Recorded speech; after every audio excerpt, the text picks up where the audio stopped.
2017. We have a quorum, and the agenda was properly posted? Yes. Okay, let's stand for the Pledge of Allegiance. I pledge allegiance to the flag of the United States of America and to the republic for which it stands, one nation, under God, indivisible, with liberty and justice for all. Next item is public appearances, public's opportunity to speak about any subject that's not a specific agenda item. Anybody? I have nothing. Okay. Item number 5 is discuss and consider the minutes of our last regular village board meeting of April 17th. Motion to approve as presented. Okay, motion and second to approve as presented. Any discussion? If not, all in favor say aye. Aye. Opposed? Abstentions? Motion passes. All right, presentations to the board. We have a couple tonight. The first one is the Monona Grove Boys Swim Team. Are they all here? Everybody from the swim team? If you gentlemen could come up here and stand, the camera can get you that way, and I'll read the proclamation that we got for you.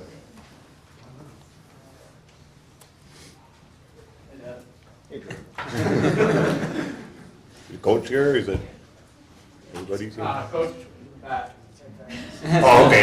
She was hiding. We'll let them do their thing. Gotcha, okay.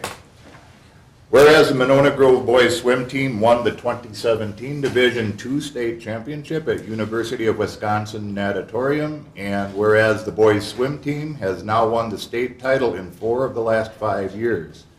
Now therefore be it resolved on behalf of the village board, we hereby proclaim May 2nd, 2017 Monona Grove Boys Swim Team Day in Cottage Grove.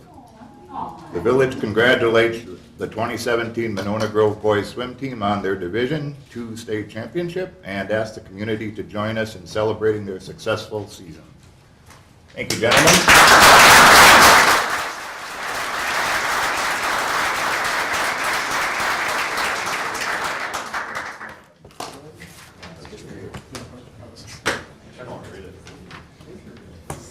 You guys have something to read? Let's hear it. Well, we just want to thank you guys for supporting us the whole season Absolutely. and having our backs. But we're looking forward to bringing our talents to Monona this summer. So. For another one. Yeah. All right. Very good. Thank you. Thank you. Anything to say? Coach?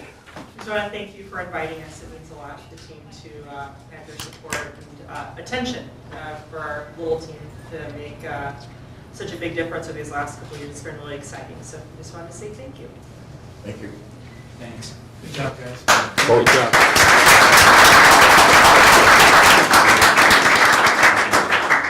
Thanks. Appreciate it. Thank you.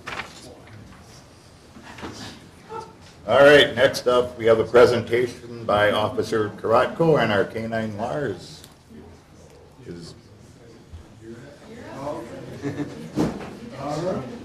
I'll try to make it quick and see some new faces.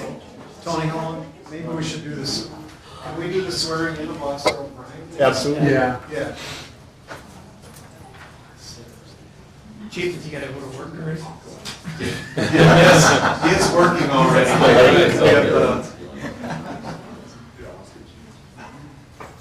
Do it up here? Yep. Okay.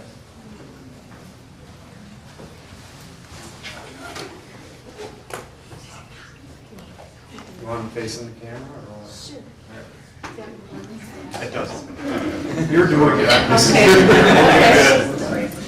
Raise your right hand. I, Matthew O'Brien, I, Matthew O'Brien, who has been appointed to the office of full-time police officer who has been appointed to the office of full-time police officer with the village of Cottage Grove, with the village of Cottage Grove, swear that I will enforce the state laws swear that I will enforce the state laws and ordinances of the village and ordinances of the village and support the Constitution of the United States and support the Constitution of the United States and the state of Wisconsin. and the state of Wisconsin. I agree to faithfully discharge I have agreed to faithfully discharge the duties of said office the duties of said office to the best of my abilities. to the best of my abilities. So help me God. So help me God.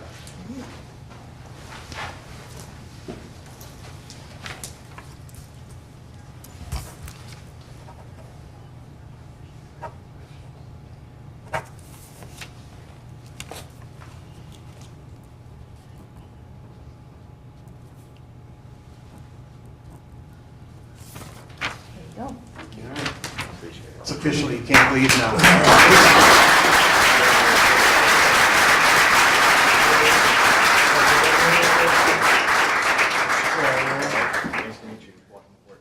All right.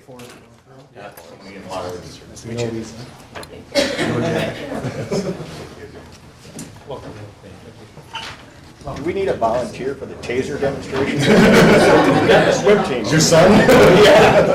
He's never looking at the clock, and look, it's 6:30 right now, and we're halfway through the I'll be 10 minutes early next time. Doesn't want to see. Nice to meet you. Thanks. Out of the shop. You all set? All set. All right. I see some new faces, but most of you know me. I'm Officer Crotch with Cottrell Police. I'm the K-9 handler for Lars. I got to try to cram this into a very small period of time, and I'll bring him in. The reason I haven't brought him in right away is, number one, he tends to whine a lot, and he's a working dog, so he's going to run around here, and he wants to work. He wants to search for the drugs or do whatever.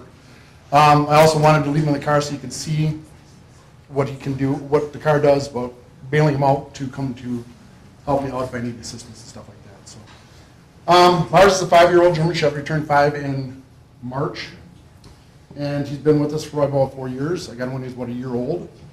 We got him from Standing Tal Kennels up in Campbellsport, Wisconsin. He was born in the Czech Republic and trained there for about a year, and then he came over to us over here. Some of the things he does, he's known as a dual-purpose patrol dog. What that means is he sniffs narcotics and he tracks people. Now when he tracks people, he tracks the elderly, he tracks suspects who commit crimes, he tracks missing and lost children, people who wander off. Some of the other things he does is he finds articles. So if there's a crime committed and there was a gun tossed or a weapon tossed, and they're having a hard time finding it, he goes out and he finds that by laying down and pointing his nose at it and staring at it. So when he does the drug indication, what he does is he comes in, and you'll see him run around the room about 100 miles an hour. First thing he's probably going to do is see these boxes and knows the game we're playing, and it's called playing the drugs. In the third box is a little bit of marijuana, and all the other boxes are empty. When he indicates on a drug, he will sit down and stare at it. Sometimes he'll drool, sometimes he'll lay down, but for the most part, it's the stare we're looking for, the sit down. And inside there, a ball pops out, and that's his reward. That's all the dog's reward. Now, for to hide it anywhere else in here, we'll do the same thing. It's not just the boxes. So, his car is, first of all, the program is fully funded by fundraising and donations. And the only thing that the village provides is the car, which they have to provide anyways for patrol officers. But the special accessories for the car that are pertaining to the dog are paid for by the K-9 donation fund, which we have. So there's probably about $4,000 worth of extra equipment in that car for that dog. It's the top of the line equipment. Everything that you could possibly imagine for a dog is in that car. So, if the car heats up too hot or the air conditioning stops working, it sends me a little notice on a pager. It'll also turn the lights on the car. It'll work the siren, stuff like that. It'll also roll the windows down the back automatically. And there's fans in there to give the dog air. If I'm not alerted to it, I don't catch it, eventually the door will pop open and let the dog out. And that's what I'm going to show you when I bring him in here. Some of the success stories he's had in the village alone. I don't know if it was last year, we had the burglaries going on, where the suspect was going in the houses in the early morning hours, and while people were home, and stealing electronics and stuff like that. Well, about after the 4th or 5th one, Lars conducted a track, and the track was successful to the address of the suspect. We verified it later with other evidence that was found during a search warrant. So, clear my throat here. He's also been privy enough to have a couple of drug houses in the village where he's conducted a search with the task force, the Dane County Narcotics and Gang Task Force. And some of the big finds he's found large amounts of marijuana in these houses. He found a large amount of heroin in a vehicle in one of the houses. So those are just some big success stories he's had. So, but without any further ado, I'll let you get a look at him here. So when he comes in, like I said, he'll come in and race around here, and then he'll go right to direct work. Because he knows the game. He takes German commands. I don't really have to give him any commands because he's old enough to know what he's doing. He's not a puppy anymore, so. Any questions on top of your heads? Okay. All right, so if you guys want to look out the window there, or if somebody have to look out the window, you see the back rear door of my car. I'm going to pop that door open on the back side there, and he'll come out. You have to come over to the door over here, I gotta go shut the door, and I'll bring him in, okay?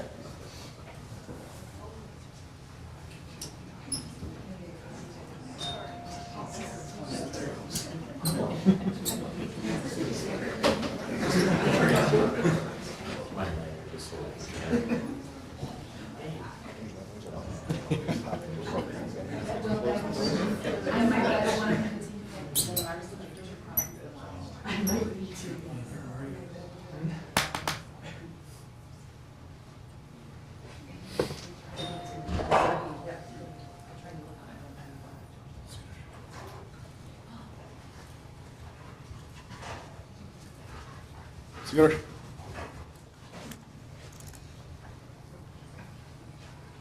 You sure it's in there? You sure? Good boy.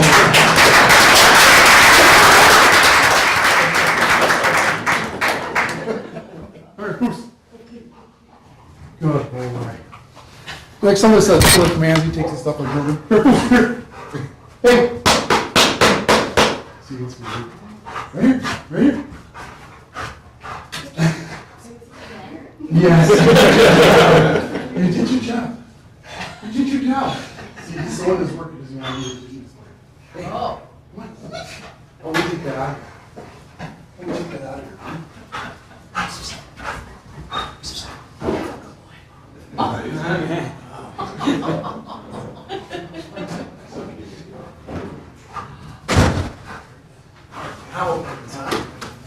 We're on the ball. Fools here. Come on. Get all boxes out. Come on. Nice. Fools. Hey. Come on. You want to take boxes? Yeah, take the boxes. You want to see? Come here. See. Hey. You done playing?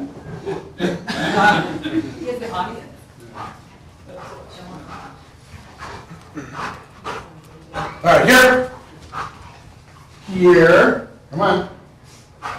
See, here. Lars. Come on. You. He's still working. He just wants to play. He wants to work. He doesn't want to play. So. Normally I can show you the obedience, but. House. House. Leave it. Leave it. Leave it. Now, out. Come here. You are. Not the ball. Now push up. Lars. The thing is to help Tony out, though, there's still the smell of marijuana inside of the sewer. So he's actually still tracking the smell right now. That's why he keeps running around. It's not that he doesn't obey Tony. Right. It's just he's still working right now. That's the one.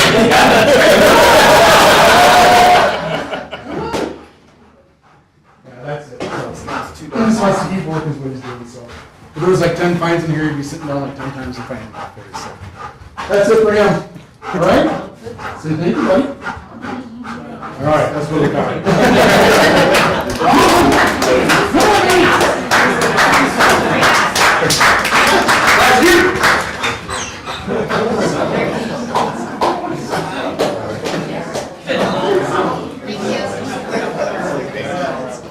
You don't have something in your pocket over there, do you, Jeff?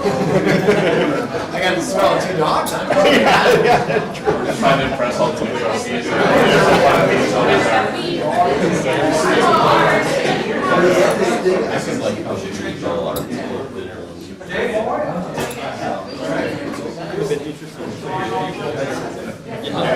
All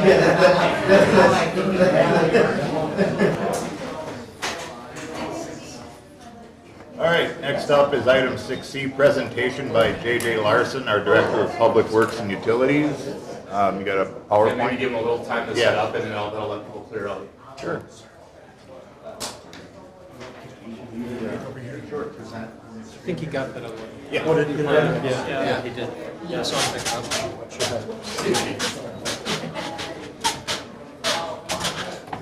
There we go. This will read.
Yeah. I got the presentation, but. Yeah. I gotta say that hardly seems fair. You gonna run around for us, JJ? Boy, following the animal first is always tough. Essentially, this is my favorite slide. That's us. That's your entire public works staff here in the village, and just wanted to make a note and make sure that I got everyone's names there, specifically our foreman. We've got an exceptional employee there who,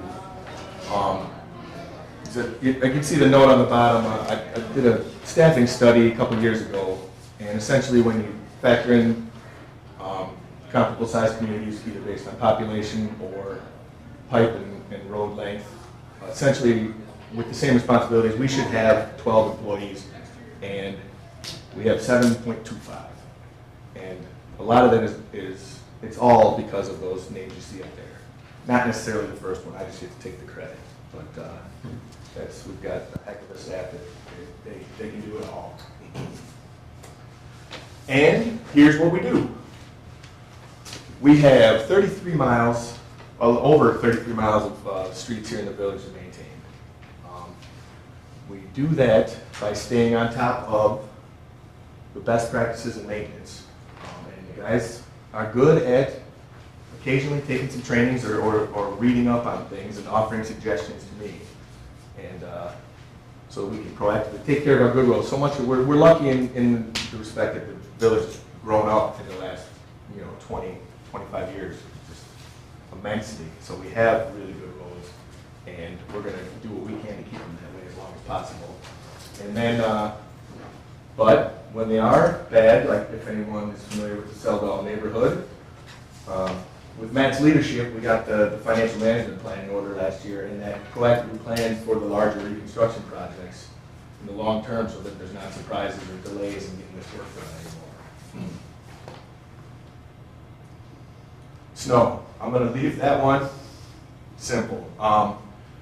And we still do it the old-fashioned way. We don't have any pre-wetting. We don't have any of the newer technologies, largely because when I talk with other smaller community public works directors, I think the jury may still be out in a lot of that.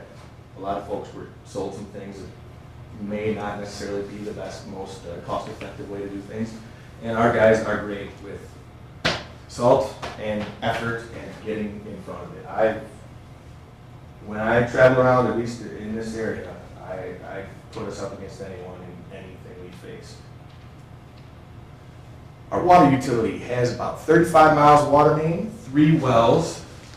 We pump about 500,000 gallons a day. We have 2 large storage tanks, one that's 3 years old now, and one that's freshly painted just over a year ago. So we're in great shape there for our storage and our infrastructure that way. Over 2,200 service laterals and meters, and that staff you saw there that not only takes care of the streets and the sewers and the roads and the sidewalks, also takes care of daily, monthly, quarterly, and annual water quality testing, which this year is one of our biggest years. We're having a lot of water testing.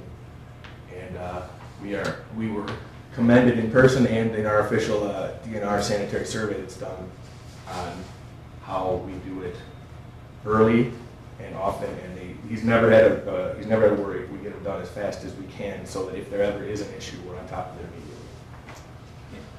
They also operate the 900 valves we have in the system and flush the 424 hydrants. In the spring, we flush kind of strategically dead ends in certain areas we'll take care of. And then in the fall, we flush every hydrant and maintain them all to ensure that they operate and that flushing removes the naturally occurring sediments that accumulate in water mains. You're not bringing Mars back, are you? Sorry. It's cannabis. Somebody tell you we need to spice this. They won't marijuana my car, it's this cap.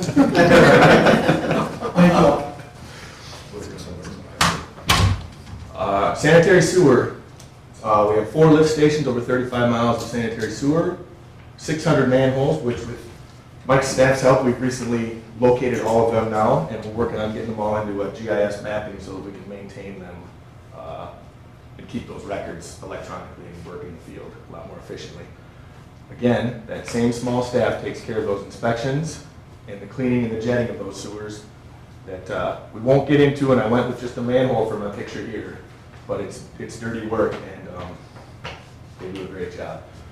The biggest thing, I'm hoping to use our website and Facebook page more, but it's tough. But the challenge we face now, not to get too deep into the weeds here, but the biggest issues facing sewer utilities all over are the flushable items that are marketed that way, and they go down your toilet, but they create huge issues out in our sanitary sewer system. So there's going to be a big information and outreach effort.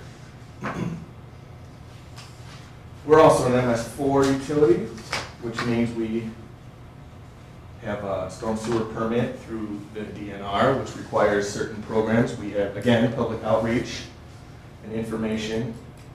We'll be getting, there's illicit discharge detection and elimination, which is essentially anything from a chemical spill to someone dumping their motor oil down the storm sewer.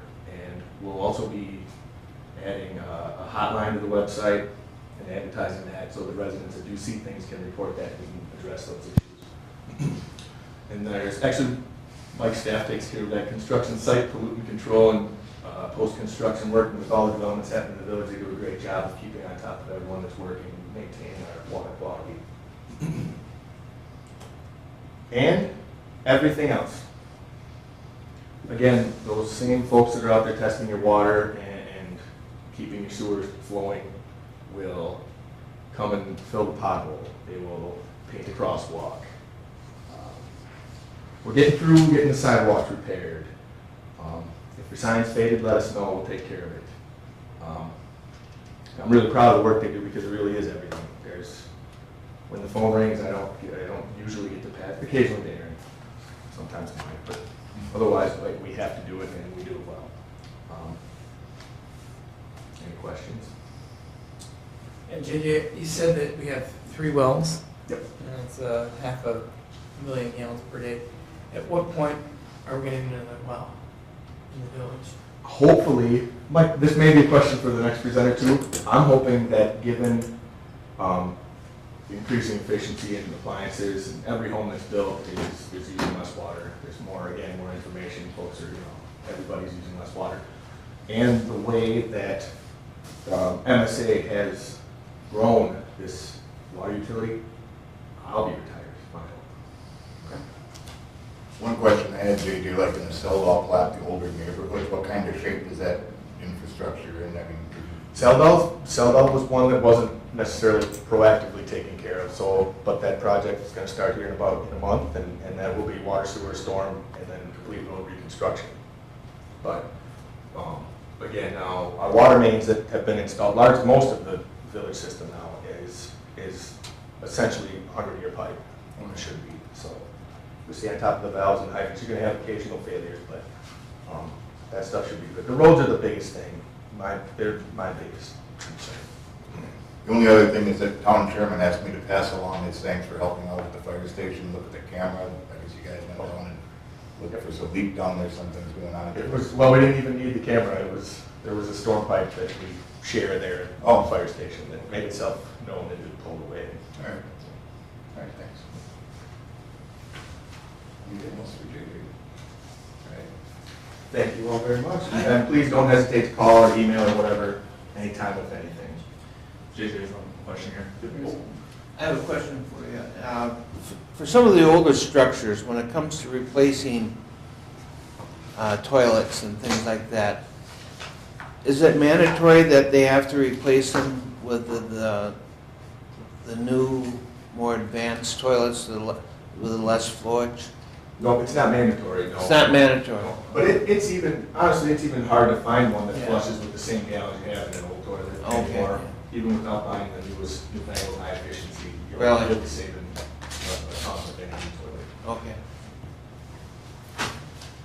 Thanks very much. Thanks, JJ. Thanks, up next. JJ, your mic show.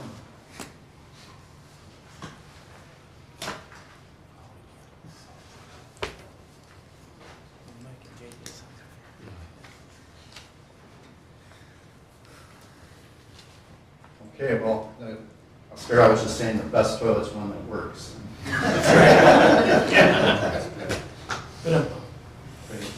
MSA is a consulting engineering firm. We've been village engineers since the early 90s. I took over for a guy that grew up on Don Pelcher. He grew up on Main Street and Taylor right on the corner.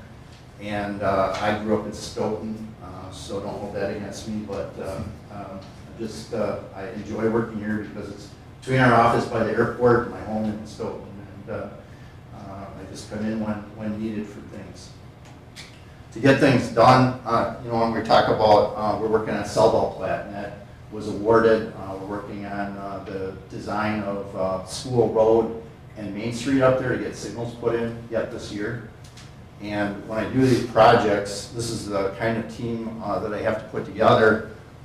There's myself, Brad Rents, and Terry. A lot of folks have met either one that may have been a stand-in for me if I'm away on vacation or out sick. They may be somebody that has to respond to something that might come up. James Bonkard, he took Gaston Road water main project through construction, got all the documentation for that now done, and is ready to do a walkthrough with RG Houston on that project. We're working on the traffic signals, and that is a specialty service called traffic engineering. It's a subset of transportation, and Kevin Ruin in our office is taking care of that. Set up the meeting we had last week with Madison Traffic Division that'll be maintaining your traffic signals. Stormwater-wise, Eric Thompson's the leader of our company, and he's in the Madison office also, and he's reviewing stormwater that just came in for the plat of Drumlin Grove. And then wastewater and water supply. We don't have to do a lot of that. We got a lot of that done now for the next 20 years. But Scott Schulson, he's the guy that knows the electronics and controls, the automated systems and how they interface with the mechanical systems. And so he might be somebody we'd call to say, hey, why is this valve open at this point, not that point? And then JJ has one of the things I know that helps is the automated system called SCADA system. That tells them what's the level of the water in the towers, what pumps are running, what pumps are alarming, in both the water system and the sewer system. And Scott's work helps with that. Environmental-wise, if you were to buy a building or whatnot, you want to do some due diligence to make sure that it doesn't have any environmental contamination. Dick's done that a couple times. Dick Lister's an environmental hydrogeologist, can write a quick report after making a site visit on doing the research on the background of the property. GIS-wise, JJ mentioned that we're updating GIS with sewer and water, and then hopefully then the storm sewer. But that system is a way to, for more efficiency for staff. We've created the shell for it, but staff can now go out with their tablets and collect data, measure down to see how deep the sewers are. Once they get all that done, we'll literally have a profile to model the sanitary system for the future using staff to collect that. Like there may be some that aren't familiar with what GIS stands for, if you can just kind of briefly Sure. cover that. I think it's Geographic Information System or Global Information System, but it's the ability to take a map and it has the X, Y coordinate, the latitude and longitude, if you will, and then the elevation of every data point you put in it. And so the hard work is to get all those data points and things you own into it. Those have been done for the utilities now, and now it's just a matter of adding more rich information, which staff can do over time. Puts it on a map, like if you've ever been to Google Earth or put up the satellite terrain, it interfaces with that. I guess at this point, we're close to being able to put that as certainly the property map into your the city's, village's website. So if somebody clicks on it and they want to see their property information, they could do that. And it would take them right to, clicking on the property would take them to Access Dane for more detailed information. We hadn't done that in the past because Dane County didn't have very good information on that city as far as on the village's right-of-way. It might show it off, and now they've corrected all that through a project that took them about 4 or 5 years to correct. And at their cost, they went and corrected all the properties within the village, so that's ready to go. We also do survey and land information. When subdivision annexes into the village, it changes your corporate limits, and then every year you have to get a report from the village clerk, has to send that in to the state to indicate what the new corporate limit description is. And Kevin just updates that as a registered land surveyor to get that back to the village on the changes. He also schedules the surveyors we need on a design survey for project going into design. Planning and landscape architect, we haven't done a lot of that here in the village. Steve Trumlett provided, for instance, just a rendering of a shelter that was interested, that the Parks and Rec department was interested in for more of a fundraising activity for Fireman's Park and the addition on that. Sir McDonald also does that kind of work as a landscape architect. And Al Samansky's been with us for a number of years. He designed this village hall for a community of about 15 to 2,500 a number of years ago, and so the village has obviously grown a lot since then, but it's been in the village hall for quite a while. And then we do funding work, and that's Mary Wagner out of Baraboo, who has a team that kind of takes that extra step of dotting the I's and crossing the T's if you get a funding project like we did with the gas and oil water main, which had a safe drinking water loan program, and there's quite a bit of reporting that has to be done. Her team took care of that. We coordinate with JJ and Matt. Our job is to answer to what they need, when they need it, and no more. To attend the Public Works and Utility Commission's meetings, and then I'm on call for village board and planning commission as needed. And typically, if I've written a report for something, that the plan is that I'd be there to answer questions the board may have, and then assist staff as approved. So those are the people I mentioned and the things that we do. And then planning is just, for the village, is just project planning, getting in early as far as, what's something going to cost in the future, and how could you start to look at how to fund that, and what are the priorities. Some of the things we've done in that is State Street. We started up by the Capitol on the 100 block probably 10 years ago and worked all the way to the university with the city, and the last one was the year before last was the Library Mall. So roadway projects that are complicated, and this roadway project was no less complicated. This is Main Street. The right picture is 2012, the left picture is 2009. In 2009, we reconstructed the intersection out here with the traffic signals, but also did the Old Town Park down by 1855, and that was creating an area so that it'd be more of a plaza like the picture JJ showed you, which is more of a downtown feel where you might have room for somebody to put out chairs and things outdoors and have room for that, and then also at the corner to kind of take away the need to have parking painted out. The curb gutter actually ends the parking and shortens the crosswalk distance for a shorter and safer cross. There's things that when you're doing a project that work behind the right of way, take care of each property, consider it like you live there. And in this particular property where we had that split rail fence, our concern was, how is water going to get out of here? There was a lot of properties lower than the street when we started, and we had to make sure there was a drainage system to pick up any problems that could exist there.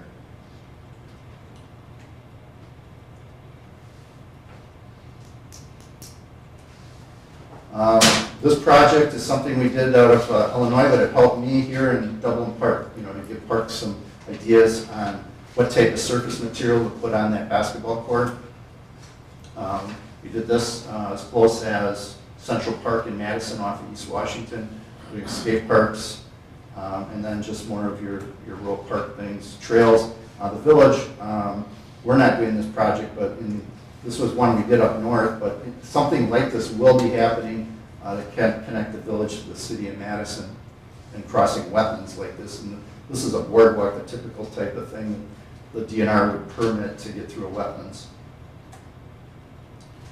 And then this is just the GIS system. It kind of started where we really got the best data when the school district came in and put the Glacial Drumlin Middle School in, and we were able to start collecting data on Damascus Trail and really show Public Works what they could do with that data.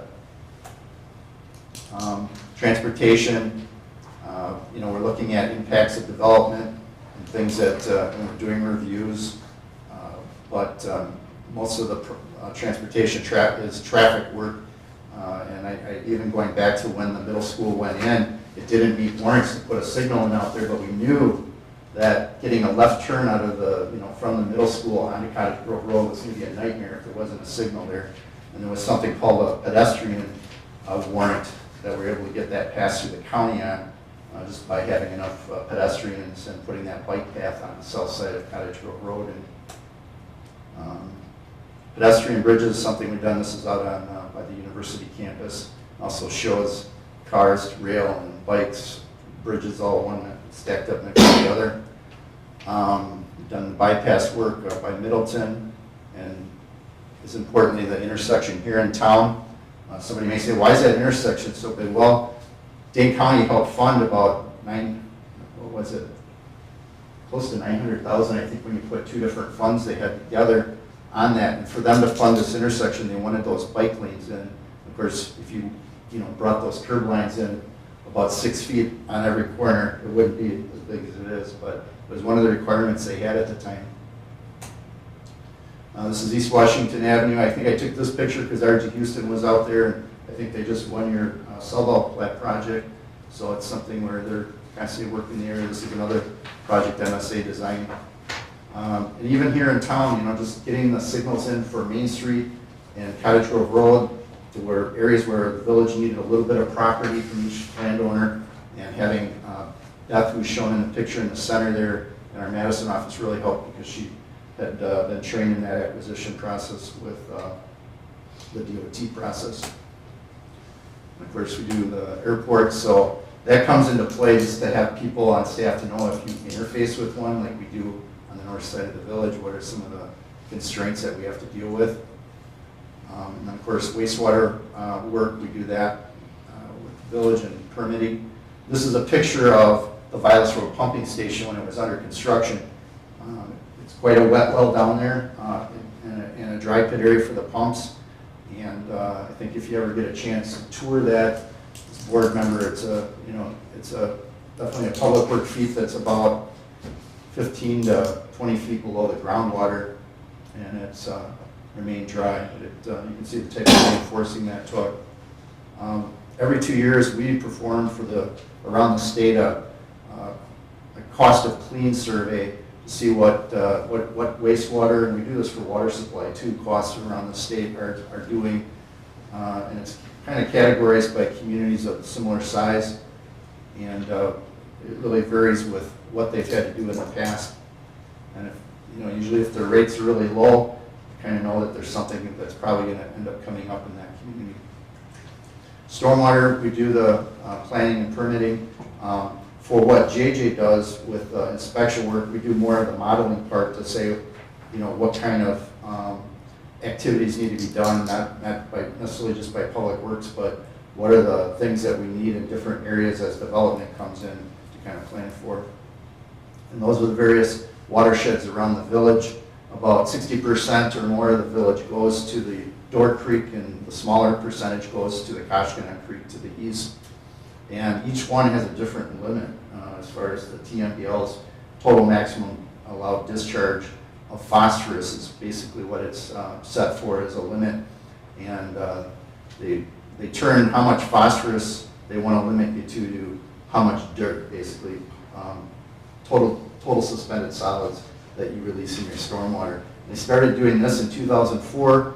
The village became an MS4 community, and it's just like what they had done with wastewater plants, a permit, just like releasing wastewater into a stream.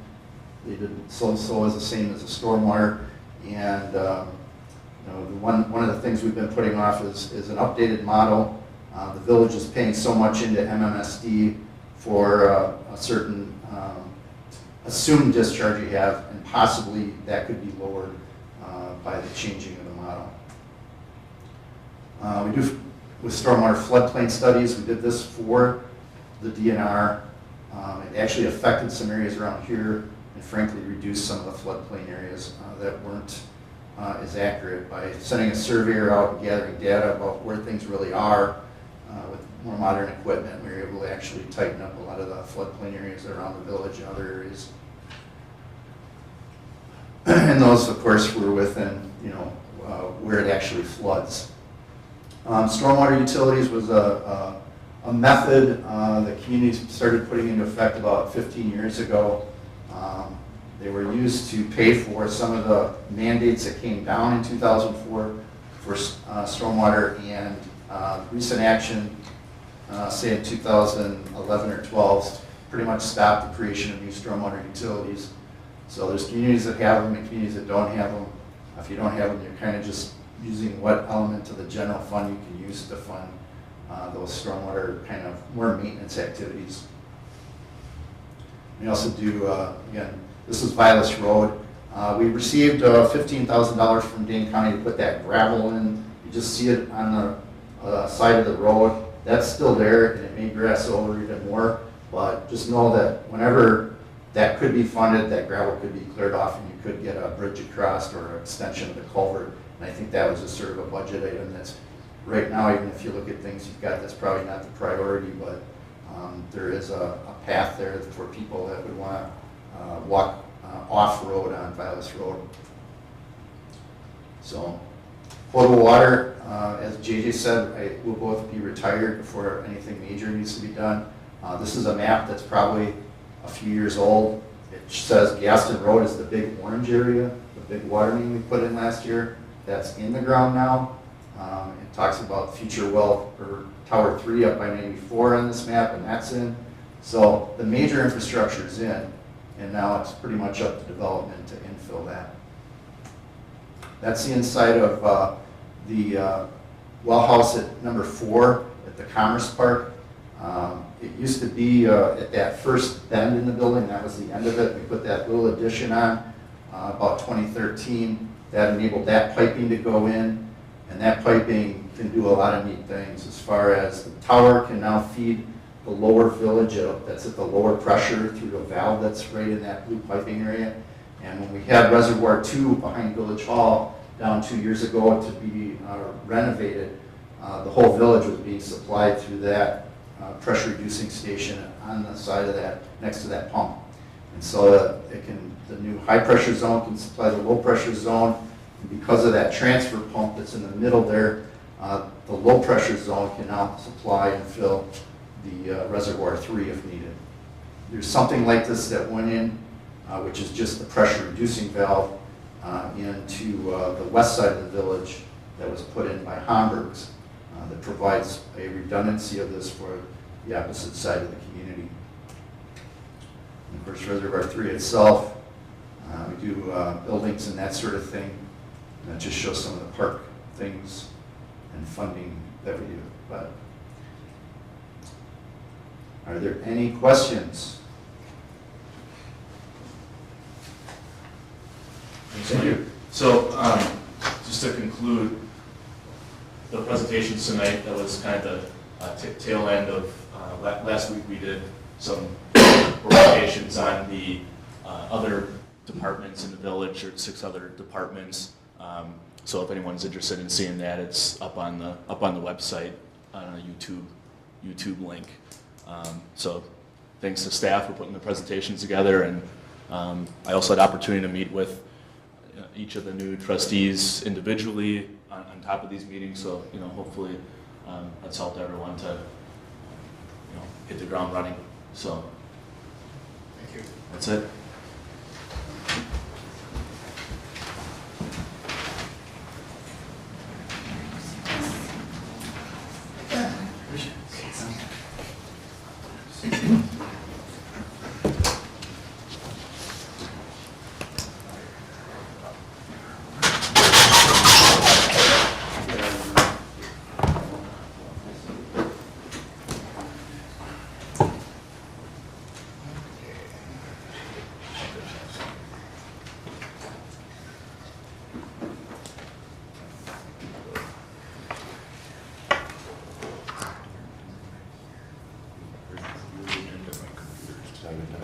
Sure. Thanks. All right.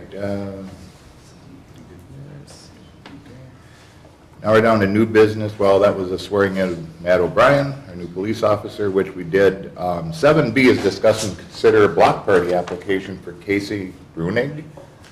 And don't remember if he's had one before, but we do authorize these, and I don't think the police chief has said he has an issue with it.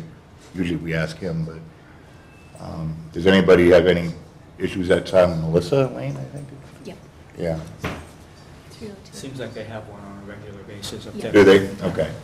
And I mean, I've not had complaints, and I know my neighbor has one every year or two on Ollie Street, I think, and never been a problem, so. And they have the necessary signatures, you can see, and the police department, to my knowledge, didn't raise any issues. And it actually goes in front of, as you can see on the form there, both the fire department, EMS, Public Works, and the police all get a chance to take a look, just in case there could be issues. Okay. Motion to approve the block party application for Casey Brunig, 302 Second. Melissa Lane. Sorry. Okay. Motion by Harvey and second by John to approve the block party application for Casey Brunig at 302 Melissa Lane. Any other discussion? If not, all in favor say aye. Aye. Aye. Opposed? Abstentions? Okay, motion passes. 7C is authorization to post the vacant trustee position. Not quite vacant yet because Harvey's still here, but he's got his house on the market, and so when he's not here, we're going to have another chair to fill. And over the years, I've seen us do it a number of different ways, but this is, I'll let Lee take over and tell us our options here and how we can approach this. Okay, over the course of time, I seem to have become somewhat of an expert on 17.24, which seems to be, you wouldn't think that there would be much controversy associated with it, however, that has not been the case at times. It's pretty straightforward. It makes, and I did include in my memo to you the actual statute, but it talks about except as provided in 9.10, which involves recall, so that's not applicable. And then it says except as provided in 8.50, and that involves a permanent vacancy in the office of municipal judge. So that's really straightforward. And then it goes on for the next 10 sentences or so, and it is entirely incomprehensible in terms of what it really is saying. And so what we have found over the course of time is that the village board has not asked for a special election. Instead, they have opened up a position to the general public. They have notified the general public. At times, they've asked for resumes. They've asked for people to appear, and then the board makes the choice. If you take a look at the second page of the memo, Harvey would be able to participate in the decision of how you're going to do this, but then once that's determined, then he steps away. Harvey and I have talked about this a couple of different times. As I understand it, he's perfectly willing to continue until the first meeting in June. So if tonight the board chose to, a way that they want to fill the position. And I'll open it up for questions. Okay. One of the things that I've seen a couple of times, I think we all know it's hard enough to get people to serve, but yet we still want a little background on them. Sometimes when I've got people on commissions or committees, I just ask for a letter of interest. We can do a full resume. I mean, we can go around, I'll start with Troy, and we can talk about what your thoughts are and just go around. Any ideas on how we should approach this? I mean, we could just do a public notice, can't we, and ask for letter of interest. I'm not sure that a resume necessarily, I'm not sure there's a lot of people out there with village board experience. Right. But they have applicable, transferable skills. Yeah. Again, just a thought. Okay. Forrest, any idea?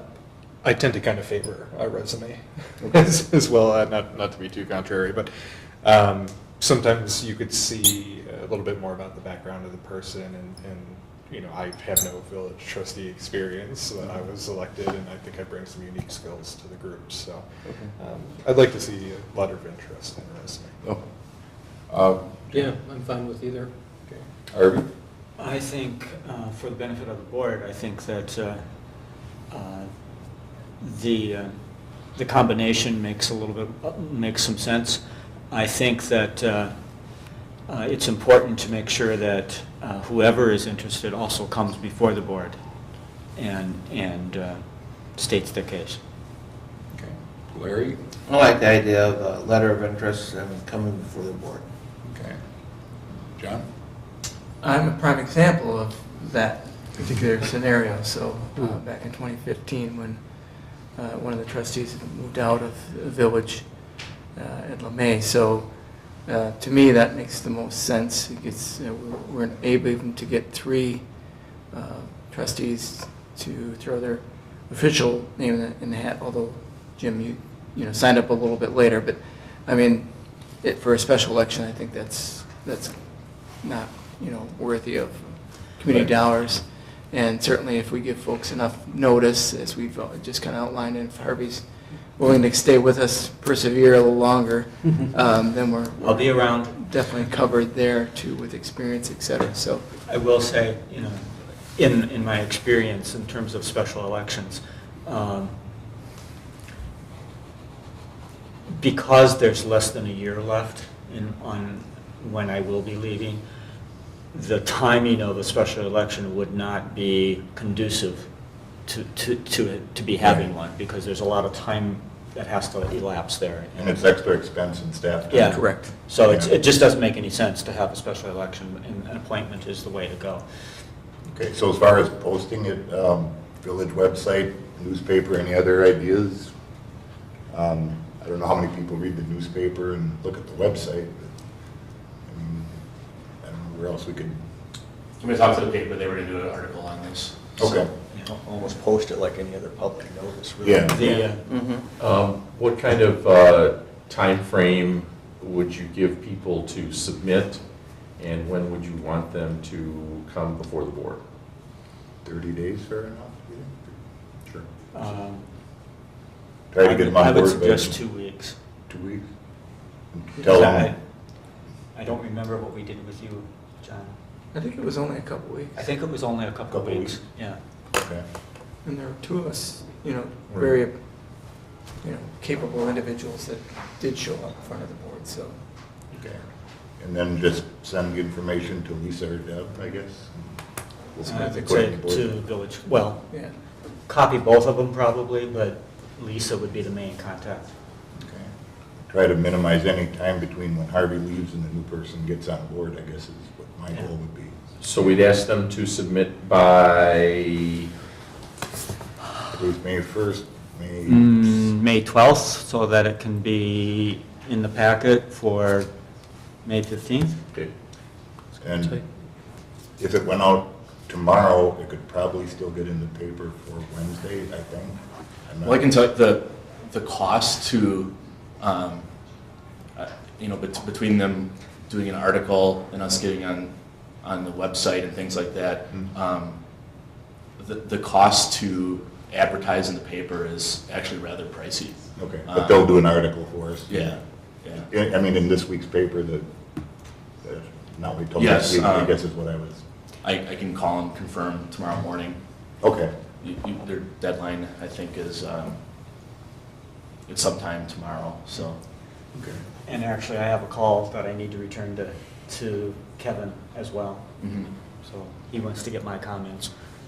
So, Okay. So Lee, how would that work at the May 15th meeting if people came to kind of, to meet with the board and get interviewed? How would that work with Harvey being on, would he just? Harvey can be a part of that. The thing that I'm more concerned about, and what I would like to have you to think about, is what are the kinds of questions that you would like to ask the trustee or the person or persons who submit? Because each of them should have the same opportunity and to be asked the same questions so that you can get some feedback. So if you would let us know, let Lisa know, and we could try to put that together as well. And I got questions before. Yeah, not before. So I guess how we handled. Just the same for. right. Yeah, how we handled that before was whoever was up to be interviewed first, the board asked whatever questions they would want, and the clerk was taking notes of those questions, so we would just repeat those same questions to the subsequent people. Now, Harvey would submit his resignation effective, we'll say, at the end of the upcoming meeting on the 15th. He won't actually participate in choosing the new trustee, but he can participate in how it's selected. So he's been part of this selection process and how that's going to occur, but then he'll step away for that meeting in terms of picking the person. So then when someone's selected, they would you make it effective for like the first board meeting in June, which would be June 5th? You received the questions prior. that would be, Yeah. You didn't know what the questions were going to be. We, in the past, I think with John, I think you got sworn in the same night. Or it happened, remember? Yeah, I think we did. We did recess and they did swear me in that same night. There was no fooling around. I mean, once It was that, that's right, that was the scenario. Yeah, right. So, I mean, I think that that's something else that you can ask a person is. well, in that case, in John's case, if I remember right, Ed had already resigned. Yes, a yes, long time right. ago. So we had the meeting where we selected, and then we took a break, and John went into the office and Deb swore him in, and Yeah. he came back to the board meeting. So if you could get any questions to Lisa, we'll try to put that together so that we can distribute that to each of you, and then we'll make sure that we come up with a list of questions for whoever submits. We should probably have a motion then to authorize posting of the vacant trustee position with a letter of interest / resume, and let staff. I'll make that motion. Second. Okay, motion and a second to authorize staff to post the vacant trustee position with council's help. Any other discussion? And that was both letter of interest and resume? I guess, I mean, you could put either like / 1 page, I could put 1 page letter, resume, it doesn't have to be a big Well, one. it's up to you guys. Do you want to call it, ask for a resume? And maybe people are more familiar with that word, I guess, than letter of interest. I think it'd be good to have a little bit of background, so Yeah, but not necessarily a full resume, but at least something that gives Like a their one- background. Experience. I think, tell you the truth, I think we may, I'm afraid that a 2-week thing and you need a resume that you may not get all the applicants that you could possibly get. Just call it a letter of interest. A letter of Letter of interest. interest. Jack, maybe you With could say some letter of background interest plus information. relevant background Yeah, information. something like That would that. be good. Relevant to letter of interest. I agree what you're saying, but I'm saying. Yeah, it's a short Yeah, time frame. So. It's real short. Yeah, And I don't want to turn people away. right. That's And my really, concern. Why are they interested in becoming Yeah. a Right. village trustee? Right. Something like that. Yeah. There's nothing to do on Monday nights. Okay. I want to be on YouTube. All right, so all in favor of authorization to post the vacant trustee position, say aye. Aye. Opposed? Abstentions? One thing I mentioned during my presentation last week to the new trustees, and I'll try to pick my spots in terms of mentioning these things, but we find that, people, I think that asking them for a letter of interest and some relevant background information instead of resume makes a lot of sense, because people are very intimidated when they come here. And, as board members, you think, oh, big deal, so you're coming to talk to us. And I mean, I can't tell you how many people we've seen just kind of freeze up when we ask questions. And so I think it's really important that we look for, to try to keep things simple. As I explained, we use the Roberts Rules Light. We try to keep it simple. We try to explain what's happening for the massive viewing audience. And to make sure that when people do appear, we always ask them to sit at the place where Lars was taking, I thought he was going to sit down there. And but we ask them to sit at the table there and to give their name and address, and then to explain what agenda item they're talking about. So that's just something to kind of keep in mind. Fair enough. You're on to 7D, discuss and consider award bid for well house number 1 abandonment and demolition. I'll let Mike and JJ talk about that. For those of you that don't know, that's the one on Main Street, the little white building on east side of the road, I think. Yes. Yes. Where's that located? It's Just south of Taylor? Yeah, just south of Taylor Street. Willbridge, you know Willbridge? Yeah. Okay. White box. Back in 2012, when Main Street was reconstructed, we put in a sewer and water service, so that could be a residential lot or whatever it would pass with planning. It might need a variance or something. But it's ready to be set up for that. It's been disconnected from the system. So we put out a bid, and we received 2 bids, one from RG Houston. We have Nelson as the low. And their bid was $19,300, and so we recommend award to them. Now that's to remove the well house, cut the casing 12 feet below grade, restore the area, so that it can be buildable, and that well would never be in play with a foundation. Okay, and the DNR would be happy? Yes. Okay. And they have to follow and fill out a permit with the DNR and do a proper well abandonment with the DNR. So then it would be a residential lot that we could sell and actually have somebody build on and do something. Okay. Who's the winning bid? I didn't. Nelson Nelson Demolition. Sons. Yeah. Out of Oregon? Excavation. Oregon. Okay. Yeah. I haven't heard of them before. We've worked with them before, assuming.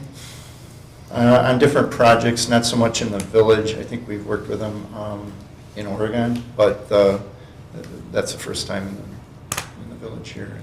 Your experience with them has been usually good? Yes, they've been in business for a long time. Yeah. Just so people understand, this is particularly important, Mike's involvement and JJ's involvement. Municipal law requires that that certain projects be bid, and then the bid be awarded to the lowest responsible bidder. Now, some people think that just means the lowest bidder, and there have been times where we've actually not taken the lowest bid because of the very question that you asked, and we've had problems with someone. What was the difference in the bids again? $2,000. Yeah, just a hair over. It's 21.4 versus 19.3.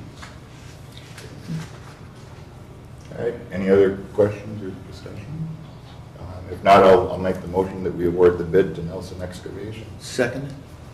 Okay. Motion and a second to award the bid to Nelson Excavation. You said $19,300. Any other discussion? If not, all in favor say aye. Aye. Opposed? Abstentions? Motion passes. What's the time frame, and how soon do you think that would be just done, completely done? We have a time limit on the time that they would be in there. I don't know, JJ, you have a specific? That one, honestly, that shouldn't be a problem with the equipment they'll need. Anytime, it should be a relatively quick job too. The costs are just gonna be the Yeah, I equipment in think there. we had a float in there, so just to encourage best pricing. Yeah. So it'd be sometime this summer, and they'd have, like 2 weeks to get the job done, so. Okay, fair enough, thanks. All right, reports from village boards, commissions, and committees. Utility commission, nobody's, I guess, well. I'll take that one. Yeah. We had a relatively uneventful meeting, except a resident did come. They had, their outside spigot broke over the winter, and they were asking for a sewer credit, so that was the majority of the meeting. And the utility commission did give them a percentage of the sewer bill back, because essentially leaked outside, wasn't treated to our sanitary system. Otherwise, I just let we gave a brief update on Seldal, little talk about flushing. That was about it. Okay. Thanks, JJ. Deer Grove EMS Commission, that would be Harvey and or John. Yeah, we met, I forget how long ago now, but we met on a Thursday a couple weeks ago, on April 18th, I think it was. We did have the joint meeting, receiving the financial statement for the prior year. That was the joint meeting. Something that was brought up at the joint meeting and will be coming to the various boards is issues with the special event fees. A lot of times, you know, the fees, when they find out what the fees are, they're going to say they don't need it. And the bottom line is, if something happens, they're going to call our ambulance and we're going to have to go. Sure. Leaving village residents, district residents without service. What the proposal is, and it'll be coming, I think, from the deputy chief, is that if somebody comes for a permit for an event, and a good example would be the Parkinson's Run that was held partially in the village, then before they get the permit from Village Hall, they need to get an approval from all of the emergency services groups, police, fire, EMS, just so that everybody knows what is expected of the group. And that there's more information that will be coming on that over the course of the next month or two. We did send out an RFP for a consultant for a study of consolidation of Cambridge, Deer Grove, and Marshall EMS services. It's not no money involved yet until we accept a bid. We don't have to accept any of those. There was a lady from Cambridge that did a lot of work in finalizing the preparation of the RFP, and that has gone out. I think those are due back to Deer Grove EMS office by July 1st, if I remember right. I thought it was earlier than that, but maybe not. One of the new ambulances is here. It was actually on display at the meeting, at the joint, prior to the joint meeting. It is being stocked and will be in service soon, if not already. And the other one will be in service, June 15th or end of May. End of May. End of May. Yeah, they got to swap out some of the equipment. Yeah. The one ambulance is getting traded. And the one that is being traded in, the people that were interested in buying it were supposed to be coming the next week, and I haven't heard anything about how that was reviewed. We did approve switching the service credit card provider. We are going to piggyback on the state contract. There was issues with the way the old provider was requiring the credit limit to be divvied up. And so it was pretty easy to go to get information from the state and to piggyback on their contract with a national bank. It's going to be through U.S. Bank. And just as a side note, one of the reasons that that I knew so much about it was because that was pretty much my life the last few years that I worked for the state. At the next meeting in May, we'll be electing chair and secretary. It would be Deerfield's turn to be chair.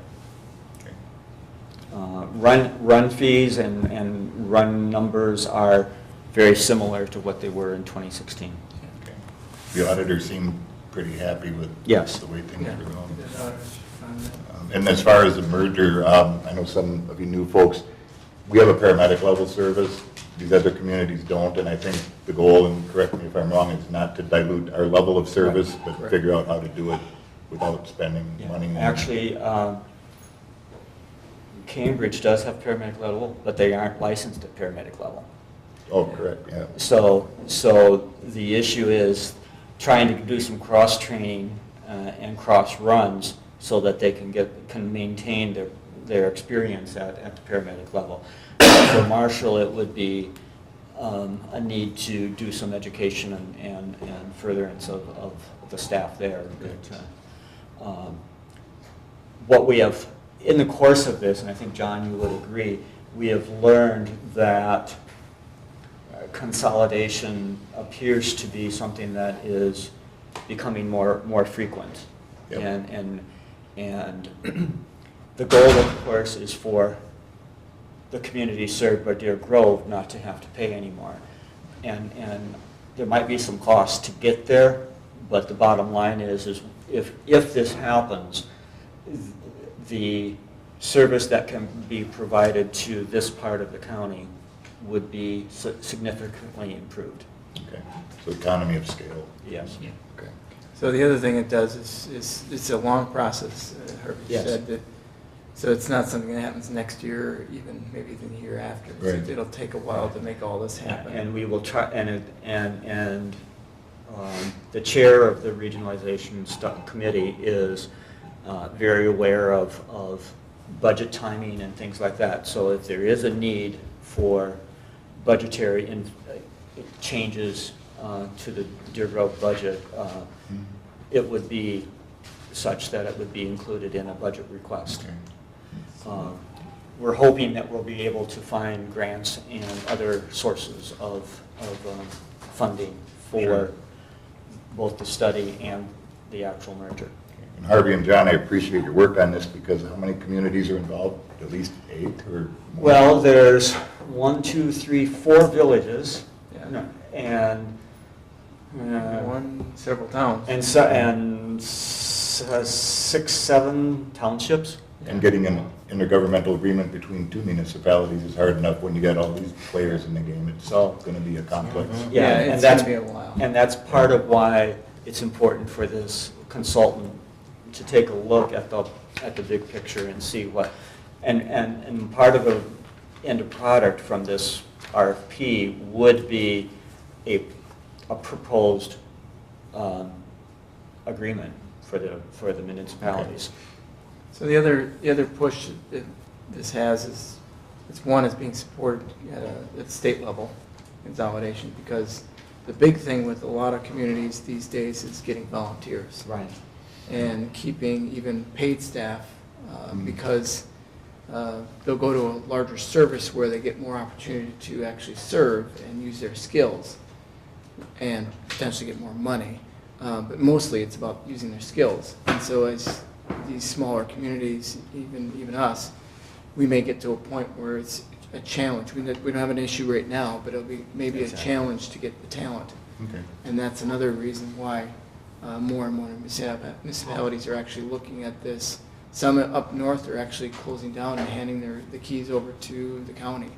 There have been several recently announced, unfortunately. because they just can't get the volunteers. And we have both a combination of volunteers as well as paid staff, but they are supported by volunteers quite a bit. Just a question about will the consultants recommend like what the makeup of the new board would be and how the voting would work? Because Yes. the village would likely still be out of the group, the largest, and there's potential for some real small users in there. So would they have the same amount of votes that the village does on operations? I think that would be something to take a look at. That is in the RFP. Okay. Yeah. Okay. And All we've right. looked at other agreements that aren't the Sure. ways are formatted the way ours is. Okay, thanks, Harvey. You'll see the next item, and you'll see everybody's name there. This is basically a chance for anybody to have a comment or anything like that. Reports from village officers. Troy? I'd like to welcome all of the new board members. Thanks. Forrest? No report at this time. Okay. James? Jim? No report. Harvey? I'll echo Troy and welcome the new board members. Glad to have you aboard. I hope that things will continue to progress. Okay. Thank you. Larry?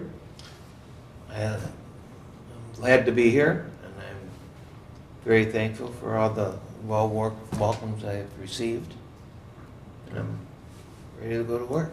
All right. John? So I would only echo on that and then just say that I'm looking forward to working with both my current staff and new trustees. So, welcome. Okay. Thank you. All right, absolutely welcome everybody, and there's two items under my name, and there's this massive Excel spreadsheet with trustee appointments, citizen appointments, and staggered terms and committees. Going through this, I realized obviously, because you'll see on the spreadsheet I submitted, there's people replacing Harvey. So essentially I'm splitting all the committees between 6 people until we get a new Harvey. So, and I noticed, like John, I had, I think 6, but then you're also on public relations, aren't you? Yeah. So, I mean, there's John's commissions and committees. I know you said you had a difficulty with the EMS dates. Usually, yeah, that's been Okay. a challenge at first. All right. And Jim, I had you down for a couple of committees. Yep, I saw those. Did they have dates associated with those? They do. The ad hoc architectural committee meets, those are buildings going up in Commerce Park that get subject to architectural review, so there are no scheduled dates, it's just Okay. when something happens. Okay. Law enforcement committee is the 4th Tuesday of every month. Tuesday, okay. At 5:30 at the police department. Okay. And then, so my question is, would you be interested in being on the EMS commission with Harvey, or the new Harvey at some point? Yeah, I guess I can. Oh, what date does that meet? That's usually the 3rd Wednesday. First Wednesday. First Wednesday. First Wednesday? Yeah, I have Lions, but. Oh, you're in, okay. Yeah, no Lions. Okay, I mean, we could work out something else, but, Yeah, I was thinking if I noticed there were blanks, does the blanks mean that you're looking for people or just? oh, no, Okay. because some of the appointments are for trustees, so you'll see 2 separate items, one is trustee appointments, and one is citizen appointments. Okay, but I just saw these blanks and I. Yeah, that's No. because we only need I citizens see. on there, not trustees. Got it. I'm okay. So yeah, that spreadsheet you submitted isn't the full committee listings. with Correct. Everybody's appointments, that's just the ones that. That's this bad boy. Yeah. Okay. With all the lines on it. All right, so other than EMS, is there anything else open? Because it's not like I'm. John, of the Boy. committees that I had you on, I know you wanted to be on CDA. Yes. Emergency government is the first Tuesday, Troy, or first Wednesday? First Wednesday. Emergency government's the first Wednesday. First So we have Wednesday? one coming up this week. Let's see, then there's also finance and personnel, but I think. I'd be very interested in that, finance and personnel. What date does that meet? That's Not actually as needed. Okay. That's, I would be happy to go on to that one, and then planning commission, is there anything? planning commission, at this What time point, is that? we don't have an opening, but Okay. that's just another wrench to throw in the works here, because going through these committees and commissions, I realized we had a person who also is on the police commission and on the plan commission, the bylaws of the police commission state that you cannot be on any other committees or commissions. Oh, So I have to get a hold of him tomorrow and give him a choice, just to make it a little more complicated. Okay. So, all right. but If you're on the police commission, you can't be on any other? anything else, because they do the hire, fire, discipline, promotion of Oh. police officers, and they didn't want any ties to any other The police commission is strictly citizens. citizens, right? Yes, which this person is at this point, because he's not a trustee. Yeah, there's no trustees. on But that's the- gonna create, whether he wants to be on the police commission or the Yeah, planning yeah, yeah. commission, Yeah. I gotta figure out from him. Oh, I see. Before we can. Okay, proceed so you with give that. them first choice, yeah. Yeah. Yeah, that makes sense. Because I had a conversation with him already, and I said, I don't think you can do this, and Right. I talked to Lee tonight, and that's the way it is, so. Okay. In Wisconsin, they've completely separated the police commissions to try to keep politics completely out of it. Interesting. Otherwise, we have Public Works and Park and Rec that require their regular meetings, and those do require a trustee. Yeah, Parks and Rec, or would be, I'd be more interested in that, if that's possible. Okay. What day does that meet? That's Third Thursday? third Thursday. Third Thursday, okay. If that works, it's 6:30, I think, at the Public Works And building. actually, that one, I'm listed there now, but EMS is isn't that third Thursday? Yeah, EMS is also the third. Yeah. So I couldn't be on, well, unless Right. they clone me. And I mean, as far as that goes, I can take over EMS until we get the new person on board, and then maybe we have to make some adjustments for whoever replaces Harvey and give them some committees. So that I'm puts me already in on 3. EMS though. Okay, but, okay, so you can make Yeah, that. his term doesn't really expire until, Till the end of his term. Yeah. until the end of his Okay. term. All right, so, Parks, I think, is Jim. yeah, So I'm on 3. yep, you'll be Just 2 on that 3. meet regularly. You'll be on 3 then, and that will help with John's load of committees.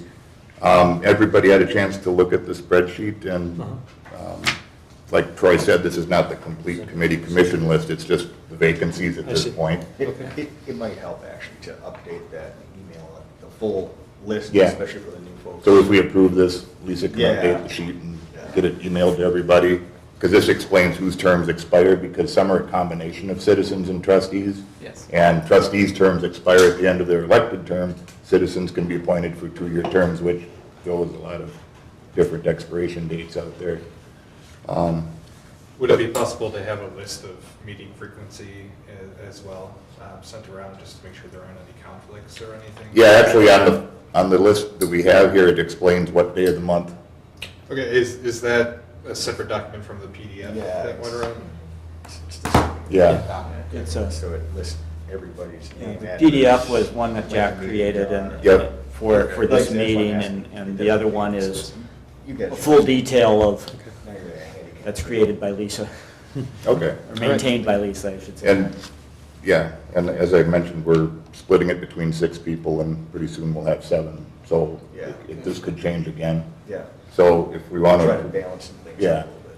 so if you want to make a motion to approve trustee appointments at this time with the addition. I guess or the change. question that I would have is, since I'm going to be around for the month of May, We could table the trustee appointments. I would say either table it or say that the new trustees would take over upon my departure.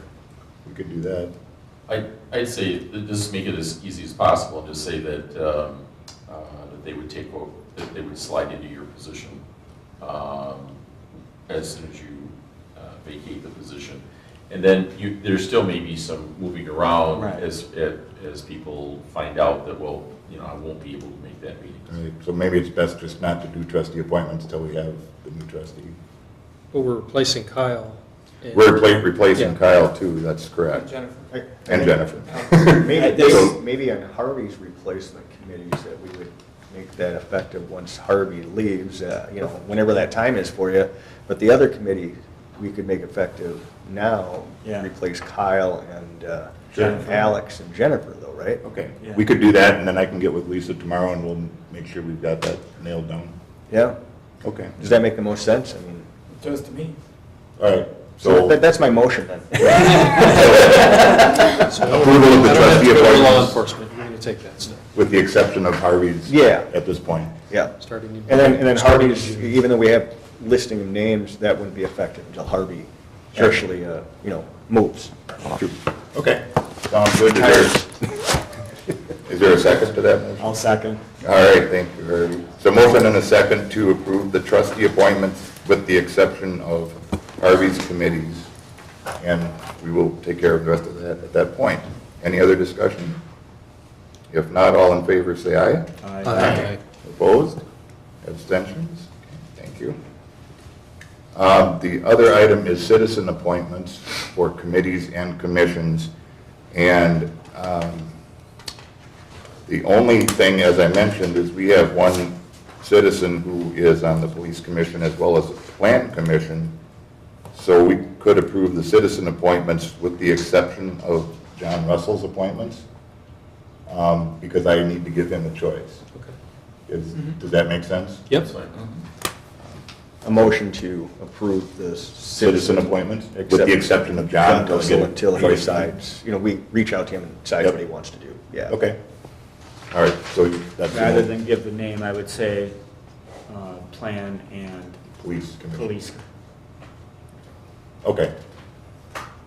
So the motion is to approve citizen appointments with the exception of plan commission and police commission. Okay, is there a second? I'll second.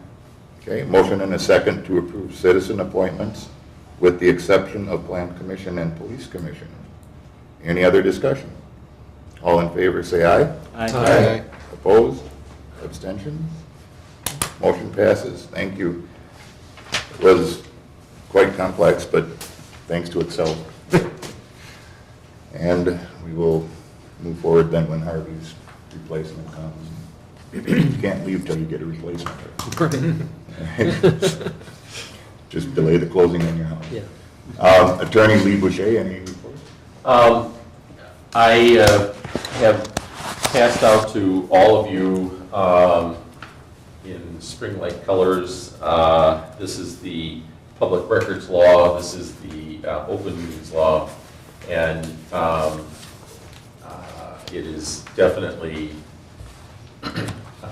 very interesting reading. But as we go along, a lot of times people have questions on, well, can we do this or should we have done it a certain way? This is the primary guide for me in many ways, because this is from the Attorney General's office, and the November 2015 is the latest iteration of this. And just like with tonight, I will try to use different opportunities to explain, well, okay, we do it this way because, or this is how we do it. So other than that, no report. Okay. Matt? Just a question for the new trustees. Was everyone able to get into your email and access the packet and all of that okay? Yep. I'm working on it. Okay.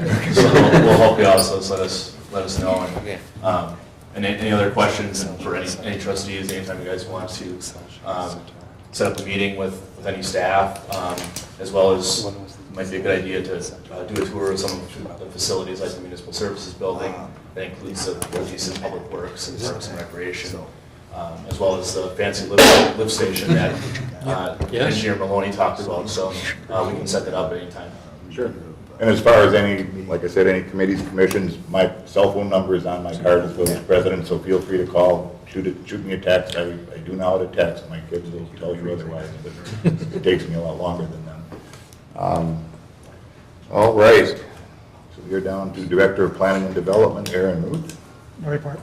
Okay, and Police Chief Labor is not here, and he's out with Lars and officer probably. So, communications and miscellaneous business, discuss and consider approval of vouchers. Did anybody have any questions or concerns with the vouchers? Motion to approve as presented. Okay, is there a second for the vouchers? Second. Okay, motion and second to approve the vouchers as presented. Any other discussion? If not, all in favor say aye. Aye. Opposed? Abstentions? Motion passes. Any official correspondence here? No. Okay. Future agenda items, and this is open obviously to any trustee, and I guess, and we will remember this, typically the village president and the staff set the agenda, but a few years back, we also had it where if two trustees request the same item, that can also go on the agenda.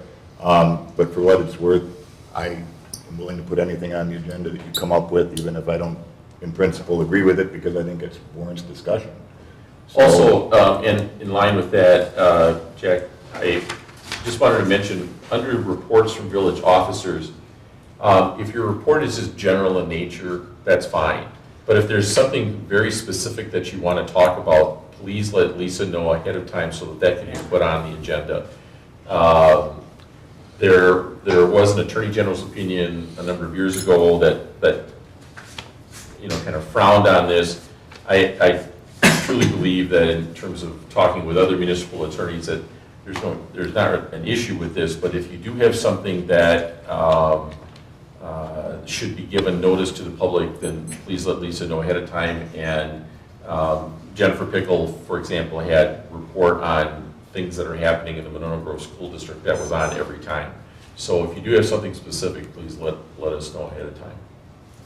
And regarding back to agenda items, if it's something that you're requesting, it'd be helpful to have a paragraph or two of background. If it's if it's self-explanatory, that's fine. But if it's something else, just a little bit of background so board members are aware ahead of time of what the planned discussion would be. It's not unusual to have a citizen stop you or ask you or say, I'd like this to be discussed, so, I mean, just keep that in mind. It does happen, and it's kind of the way it's supposed to work, I guess.